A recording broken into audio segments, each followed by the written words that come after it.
بسم اللہ الرحمن الرحیم۔ خاموش انسان خاموش پانی کی طرح گہرے ہوتے ہیں۔ خاموشی خود ایک راز ہے اور صاحب اسرار خاموش رہنا پسند کرتے ہیں۔ خاموشی دانا کا زیور اور احمق کا بھرم ہے۔ حضرت بلال حبشی رضی اللہ تعالیٰ عنہ سے کسی نے پوچھا، اے بلال، تو اتنی مار سہتا ہے، گرم تپتی ریت پر تجھے لٹا کے جسم پہ پتھر رکھے جاتے ہیں، انگانوں سے تیرا جسم داغا جاتا ہے، تو پھر بھی عہد عہد کرتا ہے۔ حضرت بلال رضی اللہ تعالیٰ عنہ نے فرمایا، جب تم مٹی کا پیالہ بھی خریدتے ہو نا، تو اس کو بھی ٹھوک بجا کے چیک کرتے ہو کہ کچا ہے یا پکا۔ مجھے بھی میرا رب دیکھ رہا ہے کہ بلال اندر سے کچا ہے یا پکا۔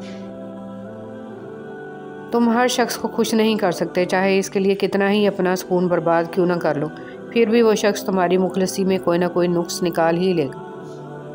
شیخ سعدی فرماتے ہیں، تم اپنی ہزار غلطیوں کے باوجود اپنے آپ سے محبت کرتے ہو، لیکن دوسروں کی ایک غلطی کی وجہ سے ان سے نفرت کیوں کرنے لگ جاتے ہو؟ یا تو خود غلطیاں کرنا چھوڑ دو یا دوسروں کو معاف کرنا سیکھ لو۔ عروج میں اگر نظریں اور لہجہ نرم ہو تو زوال میں تکلیف نہیں ہوتی۔ 4 خطرناک قتل۔ زیادہ سوچنے سے خوشیوں کا قتل ہوتا ہے، خوف کی وجہ سے حوصلے کا قتل ہوتا ہے، جھوٹ کی وجہ سے اعتماد کا قتل ہوتا ہے، شک کرنے سے رشتوں کا قتل ہوتا ہے۔ کوئی عروج بھی ہمیشہ کے لیے نہیں ہوتا اور کوئی زوال بھی ہمیشہ کے لیے نہیں ہوتا۔ بہترین لوگ وہ ہوتے ہیں جو اپنے عروج اور زوال میں اللہ کا شکر گزار رہتے ہیں۔ اللہ کو خوش کرنے والی دعا۔ رسول صلی اللہ علیہ وسلم نے فرمایا، تمہارا رب اپنے بندے کی اس بات سے بہت خوش ہوتا ہے جب وہ کہتا ہے، اے اللہ میرے گناہ بخش دے، کیونکہ تیرے سوا کوئی اور ذات نہیں ہے جو گناہوں کو معاف کر سکے۔ کائنات میں کوئی کسی کا اتنی شدت سے انتظار نہیں کرتا جتنا اللہ اپنے بندے کی توبہ کا کرتا ہے۔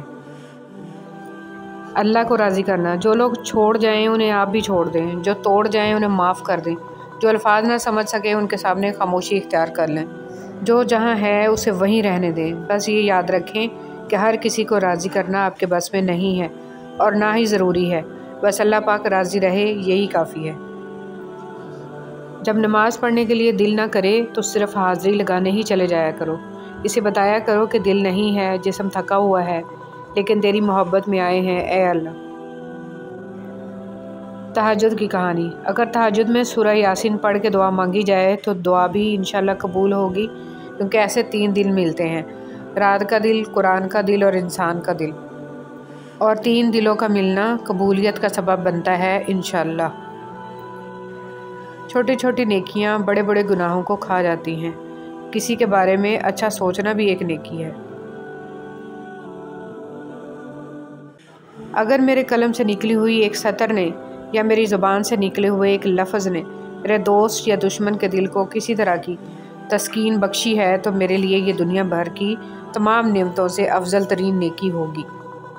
حضرت علی رضی اللہ تعالیٰ عنہ نے فرمایا کہ ہر کسی کے سامنے اپنی صفائی پیش مت کرو، کیونکہ جسے تم پر یقین ہے اسے اس کی ضرورت نہیں، اور جسے تم پر یقین نہیں ہے وہ مانے گا نہیں۔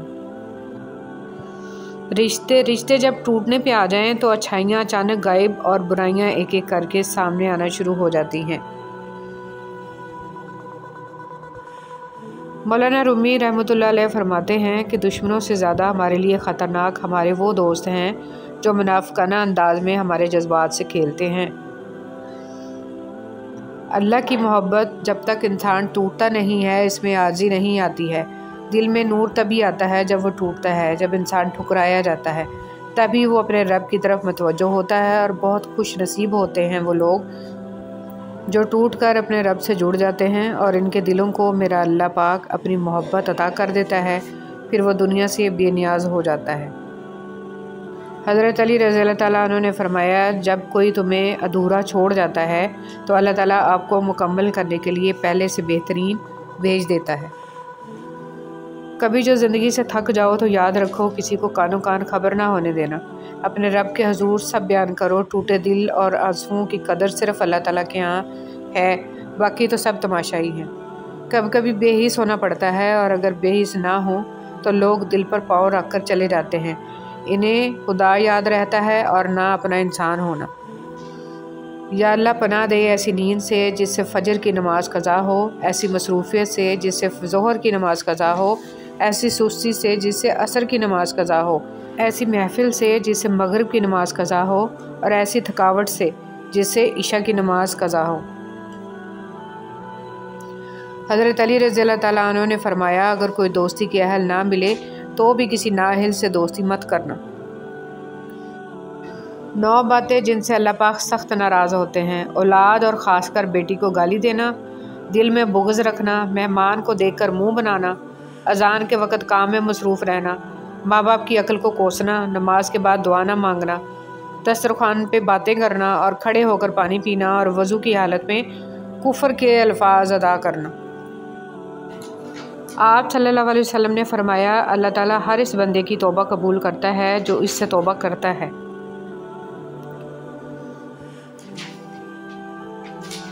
چلتے چلتے دیوار سامنے آ جائے تو لازمی نہیں کہ وہ راستے کی دیوار ہی ہو، ممکن ہے آپ نے غلط راستہ چنا ہو اور اصل میں وہ حفاظتی دیوار ہو۔ گلے میں تعویذ کی جگہ اگر پیر صاحب کو بھی الٹا لٹکا لو تو پھر بھی ہوگا وہی جو اللہ تعالیٰ کو منظور ہوگا۔ اندھیرے سے اندھیرے کو ختم نہیں کیا جا سکتا، صرف روشنی ہی اندھیرے کو ختم کر سکتی ہے۔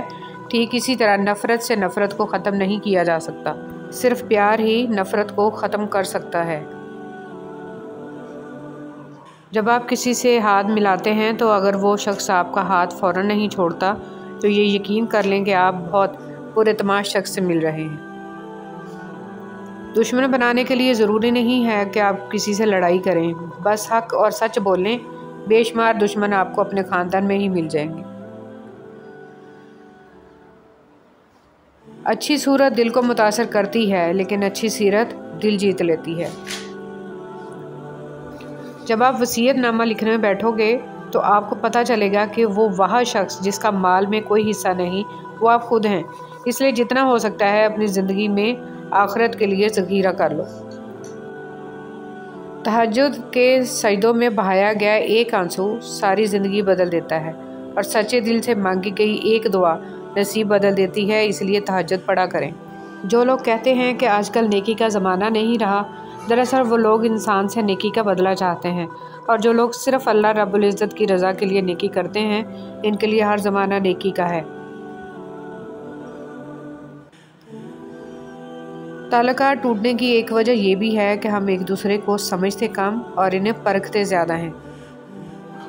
اپنے بچوں کو کم عمری میں تعزیت، تیمارداری کرنا، کسی کے دکھ کو محسوس کرنا، کسی کی تکلیف میں اس کی مدد کرنا، کسی کو پریشان دیکھ کر اس کا احساس کرنا، تلخ باتوں کو برداشت کر کے حسن سلوک کرنا، انکساری، تواضع، بڑوں کا احترام اور تحمل، غریب کے ساتھ اچھا سلوک اور اس کا احترام کرنا، صدقہ کرنا، سلام کرنا سکھائیں۔ کھانا تو حیوان بھی اپنی اولاد کو کھلا لیتے ہیں۔ جب انسان پیدا ہوتا ہے تو کچھ ساتھ لانے کی اجازت نہیں ہوتی، جب مر جائے تو کچھ ساتھ لے جانے کی اجازت نہیں ہوتی، مگر افسوس کے زندگی اور موت کے درمیان یہی بنی نوع انسان وہ سب حاصل کرنا چاہتا ہے جو ساتھ نہ لایا تھا اور نہ ہی لے جا سکتا ہے۔ کتنی بری بات ہے کہ تم کسی اور کی طرح بننا چاہتے ہو۔ کیا تم اپنا چہرہ نہیں دیکھتے؟ کیا تمہیں اپنے اندر چھپی کوئی خوبصورتی نظر نہیں آتی؟ یا اللہ، میں خوش ہوں تیری رضا پر، تیرے فیصلوں پر، جو تو چاہے وہی عطا کر دے گا، مگر مجھے صبر دے، ہمت دے، حوصلہ بلند رکھ، مجھے کمزور نہ کر اور مجھے بخش دے۔